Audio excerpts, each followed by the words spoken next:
Praise the Lord. എൻ്റെ പേര് Mary Sharon. Adikolli, Wayanad ജില്ലയിൽ നിന്ന് വരുന്നു. ഞാൻ ഉടമ്പടി എടുത്തത് 2019 നവംബർ മാസം ആണ് ആദ്യമായിട്ട് ഓൺലൈൻ ഉടമ്പടി എടുക്കുന്നത്. ആ ഓൺലൈൻ ഉടമ്പടിയിൽ വെച്ച നിയോഗം എന്താണെന്ന് വെച്ചാൽ, എൻ്റെ ഈ രണ്ടാമത്തെ കുഞ്ഞിനെ, പെൺകുഞ്ഞിനെ, തലയിലൊരു അലർജി ഉണ്ടായിരുന്നു. ഒരു തരം ഫംഗൽ ഇൻഫെക്ഷൻ പോലെ വട്ടത്തിലിങ്ങനെ വരുമായിരുന്നു. അത്രയും സ്ഥലത്ത് മുടി ഉണ്ടാവില്ല. ആ മുടിയെല്ലാം ഇങ്ങനെ പൊഴിഞ്ഞു പോകും വട്ടത്തിൽ. 4 വർഷം ഞങ്ങൾ മരുന്ന് കൊടുത്തു. 4 വർഷം മരുന്ന് കൊടുത്തിട്ടും മരുന്ന് കൊടുക്കുന്ന സമയങ്ങളിൽ മാത്രം കുഞ്ഞ് സുഖമായിട്ടിരിക്കും, മുടിയെല്ലാം ഉണ്ടാവും. മരുന്ന് എപ്പോൾ നിർത്തുന്നോ അപ്പം മുതൽ കുഞ്ഞിൻ്റെ മുടി പൊഴിയാൻ തുടങ്ങും. അങ്ങനെ തുടർച്ചയായിട്ട് 4 വർഷം കുഞ്ഞ് അസ്വസ്ഥതയിലൂടെ കടന്നുപോയി. ഞാൻ 2019 നവംബർ മാസം ഓൺലൈനിലൂടെ ഉടമ്പടി വെച്ച് പ്രാർത്ഥിച്ചു. വേറെയും കുറച്ച് നിയോഗങ്ങളുണ്ടായിരുന്നു. കുറച്ച് സീരിയസ് ആയിട്ടുള്ള കാര്യങ്ങളായിരുന്നത് കൊണ്ട് കുഞ്ഞിൻ്റെ കാര്യം ഞാൻ പ്രാർത്ഥനയിൽ ഓർക്കുന്നുണ്ടായിരുന്നില്ല. പക്ഷേ 1 മാസത്തിന് ശേഷം നോക്കുമ്പോൾ കുഞ്ഞ് മുഴുവനായിട്ടും കുഞ്ഞിൻ്റെ തലയിൽ മുടി വന്നിരിക്കുന്നു. ഈ ഓൺലൈൻ ഉടമ്പടി വെച്ചതിന് ശേഷം ഞാൻ കുഞ്ഞിന് മരുന്ന് കൊടുത്തിട്ടില്ലായിരുന്നു. കുഞ്ഞ് പരിപൂർണമായിട്ട് സൗഖ്യപ്പെട്ടു. 4 വർഷമായിട്ടുള്ള അസുഖമായിരുന്നു. അതിനു മുൻപ് 2018 മെയ് മാസം ഞാൻ സമ്മർ വെക്കേഷന്, എൻ്റെ വീട് എറണാകുളത്താണ്. എറണാകുളത്ത് വന്നപ്പോൾ എനിക്കൊരു അനുഭവം ഉണ്ടായി. എനിക്ക് സ്വപ്നത്തിൽ പരിശുദ്ധ അമ്മ കടന്നു വരുന്ന അനുഭവമായിരുന്നു എനിക്കുണ്ടായിരുന്നത്. എനിക്ക് കൃപാസനത്തിൽ വരണമെന്ന് വളരെയധികം ആഗ്രഹമായിരുന്നു. പക്ഷേ ഇവർ തീരെ ചെറുതായിരുന്നത് കൊണ്ട് എന്നെ കൊണ്ടുവരാൻ ആരുമില്ലായിരുന്നു. അപ്പം ഞാൻ പ്രയാസപ്പെട്ട് ഞാൻ മാധവനോട് പറഞ്ഞു, അമ്മ എനിക്ക് അമ്മയുടെ അടുത്ത് വരാൻ ആഗ്രഹമുണ്ടെന്ന് പറഞ്ഞു. ഞാൻ അങ്ങനെ ഉറങ്ങിക്കൊണ്ടിരിക്കുന്ന സമയത്ത് പരിശുദ്ധ അമ്മയെ, കൃപാസനം ഗ്രേ കളറിലെ ഈ ഡ്രസ്സ് ഇട്ട പരിശുദ്ധ അമ്മയെ ഞാൻ കാണുക. ഞങ്ങളുടെ ഇടവക പള്ളിയാണ് ഞാൻ കാണുന്നത്. ഞാൻ എറണാകുളത്തായിരുന്നു. ആടിക്കൊല്ലി പള്ളിയാണ് ഞാൻ കാണുന്നത്. പരിശുദ്ധ അമ്മ 2 കൈയും ഉയർത്തി അനുഗ്രഹിക്കുന്നു. അമ്മയുടെ കൈകളിൽ നിന്ന് നീല വെളിച്ചം പള്ളി മുഴുവൻ പ്രസരിക്കുന്നു. പരിശുദ്ധ കുർബാന ഉയർത്തി, അച്ഛൻ കുർബാനയുടെ സമയമാണ് ഞാൻ കാണുന്നത്. പരിശുദ്ധമ്മ പുറകിൽ നിന്ന് കൈ ഉയർത്തി അനുഗ്രഹിക്കുന്നതായിട്ട് എനിക്കൊരു സ്വപ്ന ദർശനം ഉണ്ടായി. അതിൻ്റെ പിറ്റേ ദിവസം തന്നെ എനിക്ക് ഇങ്ങോട്ടേക്ക് കടന്നു വരാൻ മാതാവ് അനുഗ്രഹിച്ചു. ഇവിടെ വന്നപ്പോൾ ശക്തമായ സുഗന്ധാഭിഷേകം നൽകി പരിശുദ്ധമ്മ അനുഗ്രഹിച്ചു. പിന്നെ 2020 ഒക്ടോബർ മാസം വീണ്ടും ഞാനൊന്നും കൂടി ഓൺലൈനിൽ ഉടമ്പടി വെച്ചു. ഓൺലൈൻ ഉടമ്പടി വെച്ചപ്പോൾ ആദ്യത്തെ എൻ്റെ നിയോഗം ദൈവസ്നേഹത്താൽ നിറയപ്പെടണമേ എന്നായിരുന്നു. ഞാൻ പ്രാർത്ഥിച്ചുകൊണ്ടിരുന്നു. കൃത്യം 1 മാസം കഴിഞ്ഞപ്പോൾ ശക്തമായ ദൈവസ്നേഹാനുഭവം നൽകി കർത്താവിനെ അനുഗ്രഹിച്ചു. ഈശോയുടെ സ്നേഹം ഭയങ്കരമായിട്ട് എൻ്റെ ഹൃദയത്തിൽ ഇങ്ങനെ നിറയുക. ഈശോയെ ഞാനിങ്ങനെ സ്നേഹിക്കുന്നതെന്ന് ഞാൻ തന്നെയല്ല, ഞാനല്ലാതെ എൻ്റെ ഉള്ളിൽ നിന്ന് ആരോ പറയുന്നതായിട്ട് എനിക്ക് അനുഭവപ്പെടുക. വലിയ സഹനങ്ങളിലൂടെ കടന്നു പോകുന്ന സമയത്ത് ഒത്തിരി ഉള്ളിൽ നിന്ന് അത് പറയുകയും എന്നെ ആശ്വസിപ്പിക്കുകയും ചെയ്യുന്നൊരു അനുഭവം എനിക്കുണ്ടാവുന്നുണ്ടായിരുന്നു. അങ്ങനെ വലിയ ദൈവസ്നേഹത്താൽ കർത്താവിനെ നിറച്ചു. പിന്നീട് ഞാൻ ഇവിടെ വന്ന് തീർത്ഥാടന ഉടമ്പടി എടുക്കാനുണ്ടായ സാഹചര്യം എൻ്റെ മൂത്ത കുട്ടിക്കായിരുന്നു. അവനന്ന് 9 വയസ്സാണ് പ്രായം ഉണ്ടായിരുന്നത്. അന്ന് ഇവൻ ഹൈപ്പർ ആക്റ്റീവ് ആയിരുന്നു. അതിൻ്റെ കൂടെ ഇവന് ജൂലൈ മാസം മുതൽ തുടർച്ചയായിട്ടുള്ള പനിയും പിടിപെട്ടു. പനി വിട്ടു മാറുന്നില്ല. 3 മാസത്തോളം അത് തുടർന്ന് നിന്നുകൊണ്ടിരുന്നു. ഡോക്ടേഴ്സിൻ്റെ അടുത്ത് പോയി മരുന്ന് വാങ്ങിക്കും, കഴിക്കും, വീണ്ടും മരുന്ന് നിർത്തുമ്പോൾ വീണ്ടും തുടങ്ങും. അങ്ങനെ തുടർച്ചയായിട്ടുള്ള പനി, ഭയം. കൊച്ചു ഹൈപ്പർ ആക്റ്റീവ് ആയതുകൊണ്ട് സ്കൂളിൽ പോകുമ്പോൾ ടീച്ചേഴ്സൊക്കെ എന്തെങ്കിലും പറയുകയോ വഴക്ക് പറയുകയോ ഒക്കെ ചെയ്യുമ്പോൾ കൊച്ചിനത് പറ്റുന്നില്ല. അങ്ങനെ വലിയ ഭയവും എല്ലാമായിട്ട് ഞാൻ കുഞ്ഞിനെയും കൊണ്ട് ഇവിടെ വന്നു തീർത്ഥാടന ഉടമ്പടി എടുക്കാൻ. ഞാൻ അപ്പോൾ പരിശുദ്ധ അമ്മയോട് പറഞ്ഞു, അമ്മേ, ഞാനിവിടെ കാല് കുത്തുന്ന സമയത്ത് അമ്മ എൻ്റെ കുഞ്ഞിനെ സൗഖ്യപ്പെടുത്തണമേ എന്ന് ഞാൻ അമ്മയോട് യാചിച്ചു. പരിശുദ്ധ അമ്മ ഞാൻ ഈ മണ്ണിൽ കാല് കുത്തി ആ നിമിഷം തന്നെ എൻ്റെ കുഞ്ഞിനെ സൗഖ്യപ്പെടുത്താൻ തുടങ്ങി. പ്രകടമായ വ്യത്യാസങ്ങൾ കുഞ്ഞിലുണ്ടാവാൻ തുടങ്ങി. അങ്ങനെ പനി പൂർണ്ണമായിട്ടും പെട്ടെന്ന് തന്നെ വിട്ടുപോയി. കുഞ്ഞിന് ഈ ഹൈപ്പർ ആക്ടിവിറ്റി എന്നുള്ള ഈ അസുഖം പെട്ടെന്ന് കുറയാൻ തുടങ്ങി. അങ്ങനെ താരതമ്യേന കുറഞ്ഞു വന്നു. വീണ്ടും കുഞ്ഞിനെ വേറൊരു അനുഗ്രഹം പരിശുദ്ധ അമ്മ തന്നത് എന്താണെന്ന് വെച്ചാൽ, എൻ്റെ ഈ 2 കുട്ടികൾ, ഈ പെൺകുട്ടിക്കും ഇളയ കുഞ്ഞിനും ഈ തൊടയുടെ പുറകിൽ വട്ടത്തിൽ ഒരു തരം ഫംഗൽ ഇൻഫെക്ഷൻ വരുമായിരുന്നു. അതിങ്ങനെ ഞങ്ങളൊരു 8-9 മാസം മരുന്ന് കൊടുത്തു. മരുന്ന് കൊടുക്കുമ്പോൾ കുറയും, വീണ്ടും വരും. ഇങ്ങനെയുള്ളൊരു സ്ഥിതിയായിരുന്നു. ഞാൻ ഇവിടെ വന്ന് തീർത്ഥാടന ഉടമ്പടി എടുത്തതിന് ശേഷം എനിക്ക് നേർച്ച വസ്തുക്കൾ കിട്ടി.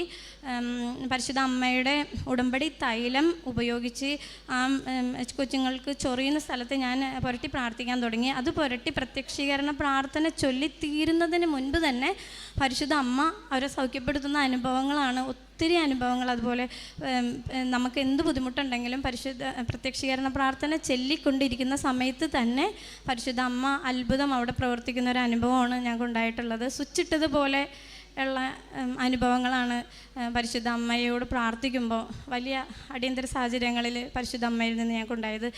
പിന്നെ അലർജി പരിപൂർണമായിട്ടും കുട്ടികൾ സുഖപ്പെട്ടു.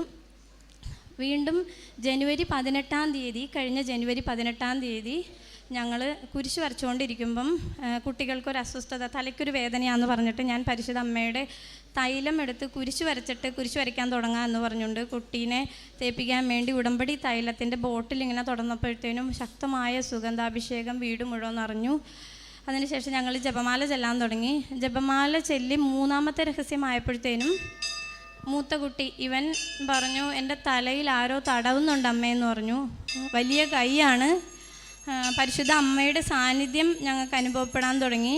അമ്മ കുഞ്ഞിനെ നെറ്റിയിലും തലയിലും തോളിലും എല്ലാം ഒത്തിരി തടവി. ആ കുരിശുരം മൊത്തം പരിശുദ്ധ അമ്മ ഞങ്ങളുടെ കൂടെ ഉണ്ടായി ഒരു അനുഭവം. അന്ന് കുട്ടിക്ക് ഒത്തിരി സങ്കടമായിരുന്നു. പരിശുദ്ധ അമ്മ കുഞ്ഞിനെ ആശ്വസിപ്പിക്കുന്ന ഒരു അനുഭവം ഉണ്ടായി. അതിനുശേഷം ഈ കഴിഞ്ഞ ഏപ്രിൽ പകുതിയോടുകൂടി ഈ കുഞ്ഞിനൊരു പ്രത്യേക തരത്തിലുള്ള അസുഖം വരാൻ തുടങ്ങി. എപ്പിലെപ്സി പോലെ വരിക. കുഞ്ഞിങ്ങനെ വൈകുന്നേരം 6 മണി ആകുമ്പോഴത്തേനും ഈ കുഞ്ഞിൻ്റെ കയ്യും കാലും എല്ലാം തളരും. എന്നിട്ട് ഇതിങ്ങനെ കിടക്കുക. ഇതിന് എഴുന്നേക്കാൻ പറ്റില്ല, ഭക്ഷണം കഴിക്കാൻ പറ്റില്ല, അങ്ങോട്ടും ഇങ്ങോട്ടും മൂവ് ചെയ്യാൻ പറ്റില്ല. അങ്ങോട്ടെങ്കിലും എടുത്തിട്ട് പോകണമെങ്കിൽ ബാത്റൂമിൽ വരെ ഞാൻ എടുത്തിട്ട് പോകേണ്ട ഒരു സ്ഥിതിയായിരുന്നു. അങ്ങനെ കുഞ്ഞിനെ എന്നിട്ട് അത് കിടപ്പാകും. കുരിശുവരെ എല്ലാം അത് കിടന്നാണ് കൂടിക്കൊണ്ടിരുന്നത്. രാത്രി 10 മണിയാകുമ്പോഴത്തേനും ഇതിന് കൂടും. അങ്ങനെ ഞങ്ങൾ ഡോക്ടേഴ്സിനെ കൊണ്ടുപോയി കാണിച്ചു. എല്ലാ ബ്ലഡ് ടെസ്റ്റും ചെയ്തു.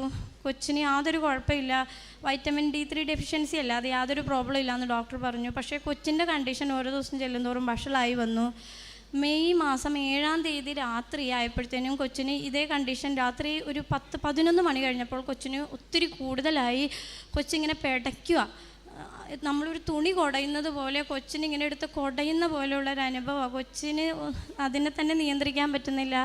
ചങ്കെല്ലാം ഭയങ്കര വേദന, ശ്വാസം കിട്ടുന്നില്ല. എൻ്റെ ഹസ്ബൻഡ് വീട്ടിലില്ല. ഹസ്ബൻഡ് ബാംഗ്ലൂരാണ് ജോലി ചെയ്യുന്നത്. ഞങ്ങളെ സഹായിക്കാൻ ആരുമില്ല. ഞാൻ വളരെ വിഷമിച്ചു. അപ്പോൾ കൊച്ചിനൊരു അനുഭവം ഉണ്ടായി. കൊച്ചു പറയുക,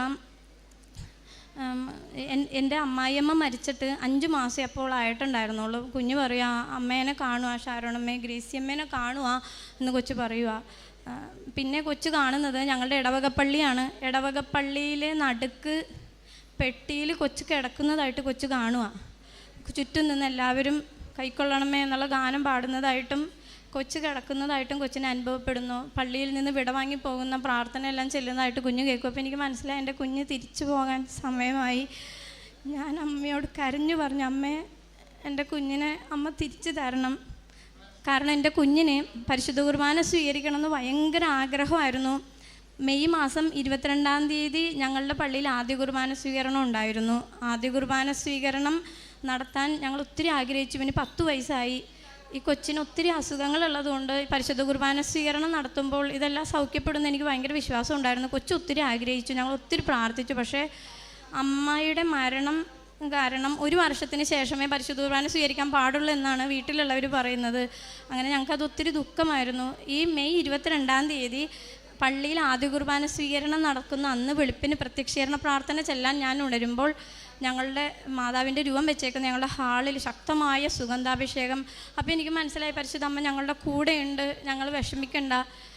അതിനുശേഷമാണ് ഞാനിങ്ങനെ പ്രാർത്ഥിക്കുന്നത് കുഞ്ഞിൻ്റെ സൗഖ്യത്തിന് വേണ്ടി. മെയ് 7 ഞാനിങ്ങനെ പ്രാർത്ഥിച്ചു. കുഞ്ഞ് മരണത്തിൻ്റെ വക്കിലെത്തിയപ്പോൾ പരിശുദ്ധ അമ്മയോട് ഞാൻ പറഞ്ഞു, അമ്മേ ഇനി വരുന്ന ഏറ്റവും അടുത്ത സമയങ്ങളിൽ ഞാൻ എൻ്റെ കുഞ്ഞിൻ്റെ പരിശുദ്ധ കുർബാന സ്വീകരണം ഞാൻ നടത്തും അമ്മേ, എൻ്റെ കുഞ്ഞിനെ സൗഖ്യപ്പെടുത്തണമേ എന്നുകൊണ്ട് ഞാൻ പ്രാർത്ഥിച്ചു. അതുപോലെ മെയ് 14 കുഞ്ഞിൻ്റെ പരിശുദ്ധ കുർബാന സ്വീകരണം നടത്താൻ സാധിച്ചു. ഈശോയെ നന്ദി. അതിനുശേഷം കുഞ്ഞുങ്ങളിലൂടെ പരിശുദ്ധ അമ്മ ഒത്തിരി കുഞ്ഞുങ്ങൾക്ക് അനുഗ്രഹങ്ങൾ നൽകുന്നു. പരിശുദ്ധ അമ്മയെ ഉടമ്പടി നേർച്ച വസ്തുക്കൾ ഉപയോഗിച്ച് പ്രാർത്ഥിച്ചുകൊണ്ടിരിക്കുമ്പോൾ കുട്ടികൾക്ക് ഒത്തിരി അനുഭവങ്ങൾ ഉണ്ടാകുന്നുണ്ട്. പിന്നെ പരിശുദ്ധ അമ്മ നമ്മൾ വീട്ടിൽ കുടുംബ പ്രാർത്ഥന ചൊല്ലിക്കൊണ്ടിരിക്കുമ്പോൾ മുഴുവൻ സമയവും പരിശുദ്ധ അമ്മയുടെ സാന്നിധ്യം, പരിശുദ്ധ അമ്മ ഇവർ കാണുന്നു.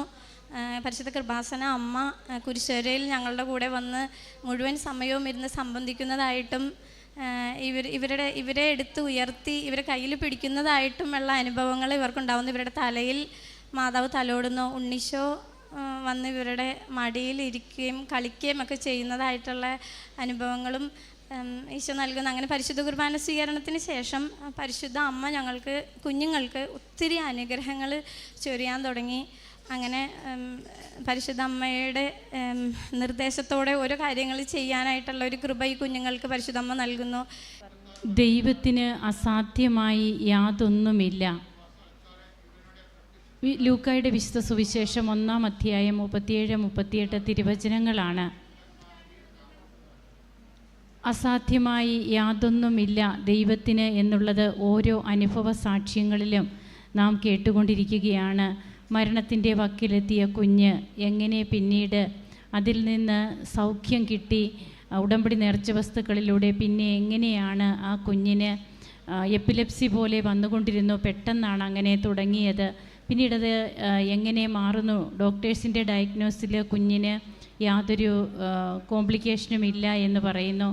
പിന്നീട് എങ്ങനെയാണ് ആ മകൻ ഇന്ന് ഇവിടെ തൻ്റെ മമ്മിയോടൊപ്പം വന്നു നിന്ന് സാക്ഷ്യം പറയുന്ന രീതിയിൽ ആ കുഞ്ഞിന്ന് ഇവിടെ വന്നിരിക്കുന്നത് എന്നാണ് നാം കാണുക. അതുപോലെ ജീവിതത്തിൽ ഒത്തിരിയേറെ കൃപകളാണ്. അതായത് തൻ്റെ മക്കൾക്ക്, ഒരു കുഞ്ഞിന്, പെൺകുട്ടിക്ക് തലയിൽ മൊത്തം ഫംഗസ്, അതുമൂലം മുടി വളരുന്നില്ല. മരുന്ന് കഴിക്കുമ്പോൾ മുടി വളരും, വീണ്ടും മരുന്ന് നിർത്തുമ്പോൾ അതേപോലെ തന്നെ അസ്വസ്ഥതകൾ. അങ്ങനെയാണ് ഉടമ്പടിയിൽ, ഓൺലൈൻ ഉടമ്പടിയാണ് ആ സമയത്ത് ഇവരെടുക്കുക. അങ്ങനെ ഉടമ്പടിയിൽ ഒരു നിയോഗമായിട്ട് വയ്ക്കുമ്പോൾ പിന്നീട് 4 വർഷമായിട്ട് മരുന്ന് കഴിച്ചുകൊണ്ടിരുന്ന ആ ഒരു അസ്വസ്ഥതകൾ ആ കുഞ്ഞിന് പൂർണ്ണമായും മാറുകയാണ്. നല്ല മുടിയോട് കൂടിയാണ് ഇപ്പോൾ കുഞ്ഞ് നമ്മുടെ മുമ്പിൽ നിൽക്കുക. അതുപോലെ പിന്നീട് ഹൈപ്പർ ആക്ടിവിറ്റിയുള്ള മൂത്ത കുട്ടിയുടെ കാര്യം പറയുന്നു. അതുപോലെ മക്കളുടെ അലർജി രോഗം 8-9 മാസമായിട്ടുള്ളത്. ഇതൊക്കെ പിന്നീട് എങ്ങനെ ഉടമ്പടി നേർച്ച വസ്തുക്കളിലൂടെ മാറി എന്നുള്ളതാണ് നമുക്ക് കാണുവാൻ കഴിയുക. മക്കൾക്ക് പരിശുദ്ധ അമ്മ കൂടെയുള്ള സാന്നിധ്യം മക്കൾക്ക് തന്നെ അനുഭവപ്പെടുന്നു. അമ്മയുടെ സുഗന്ധ അഭിഷേകം, ഇത് ഉടമ്പടി എടുക്കുമ്പോൾ, ഉടമ്പടി ജീവിതം നയിക്കുമ്പോൾ നമുക്ക് അമ്മ കൂട്ടായി വരും, അമ്മയുടെ സാന്നിധ്യം നമുക്ക് തരും. അതെല്ലാം ഉടമ്പടിയുടെ പ്രധാനപ്പെട്ട ഘടകങ്ങൾ തന്നെയാണ്. അതൊക്കെ അനുഭവിച്ച് ഇന്ന് കുഞ്ഞുങ്ങൾ നല്ല രീതിയിൽ പഠിക്കുവാനും ഒരു ഡയറക്ഷൻ അമ്മ കൊടുക്കുന്നുണ്ട് എന്നാണ് ഈ മകളുടെ സാക്ഷ്യത്തിലൂടെ പറഞ്ഞത്. അതായത് മക്കൾ ഏത് സമയവും ആ മക്കളെ കാത്തു പരിപാലിക്കുന്ന, അവർ പോകേണ്ട വഴിയെ അവരെ നയിക്കുന്ന അമ്മയുടെ ഒരു സാന്നിധ്യമാണ് ആ കുഞ്ഞുങ്ങൾക്കും ഉണ്ടായിക്കൊണ്ടിരിക്കുന്നത്. നമുക്ക് കരങ്ങളടിച്ച് ഈശോയ്ക്കും അമ്മയ്ക്കും നന്ദി പറയാം, ദൈവത്തെ മഹത്വപ്പെടുത്താം. യേശുവേ നന്ദി, യേശുവേ സ്തുതി, യേശു